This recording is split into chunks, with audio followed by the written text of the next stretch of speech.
Today we are interviewing Richard Smith for the Library of Congress Veterans History Project. My name is Ethel Grossman, and I'm a member of the Southfield Veterans Commission. Also joining me is Tim Workus of the Southfield Veterans Commission, and he's doing the video part of this interview.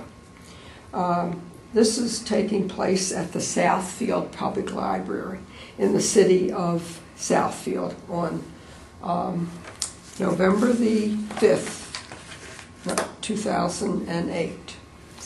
And Richard, would you please tell me where you were born? I was born in Detroit, Michigan. And what is your birthday?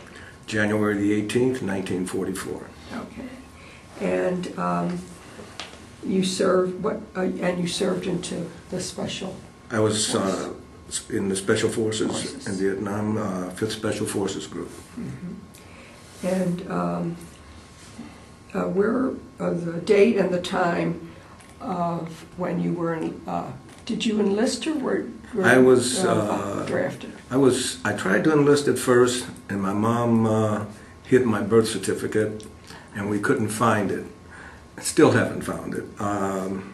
And then I received draft notice, and by then, with that notice, I could then enlist. So I enlisted after I got my draft notice. Oh, okay. So you did enlist? Yes.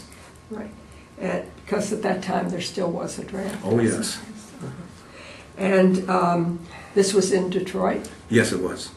And when you enlisted, where did you report? Fort Wayne.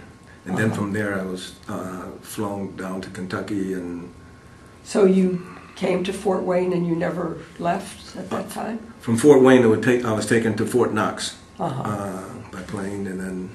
By plane? Yes, we flew into Kentucky and then went to Knox. Okay, and this is where you had your basic training? That's where I had my basic training.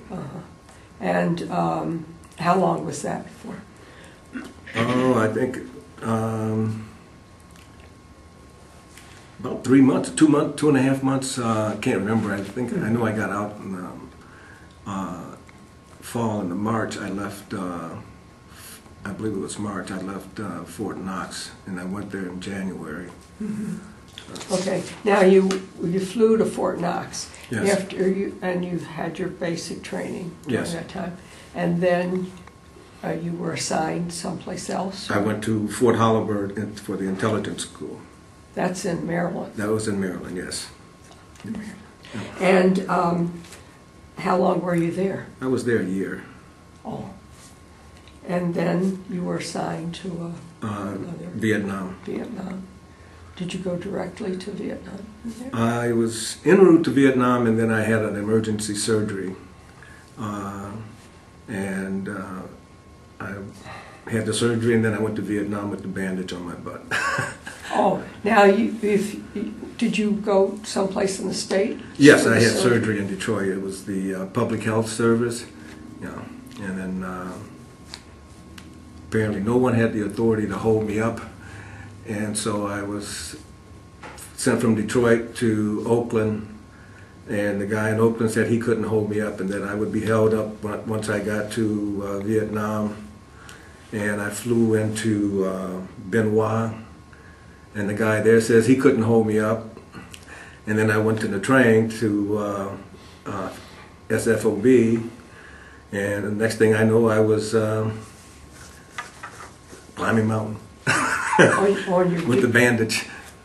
Was a bandage? Yeah, I had a bandage on my butt. Oh, but you were you told that you were fit for duty, or? Obviously, apparently they didn't feel it was enough to hold me back, and they were right. Yeah. So, how long were you in this situation? Not long. I think I was in SFOB about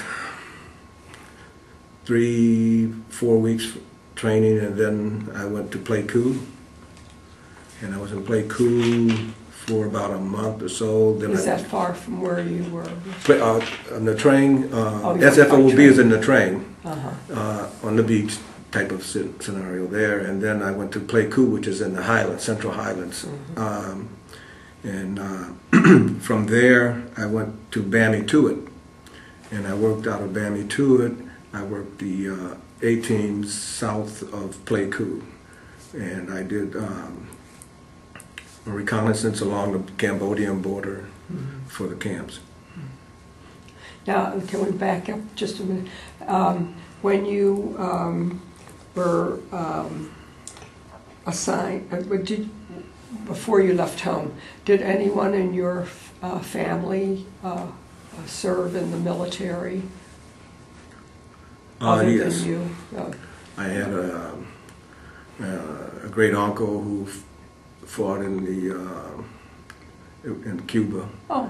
I had an uncle in World War II, two brothers that served prior to me in the 60s, and then myself. Vietnam. And who else? That's it. Oh, that's it. Okay. And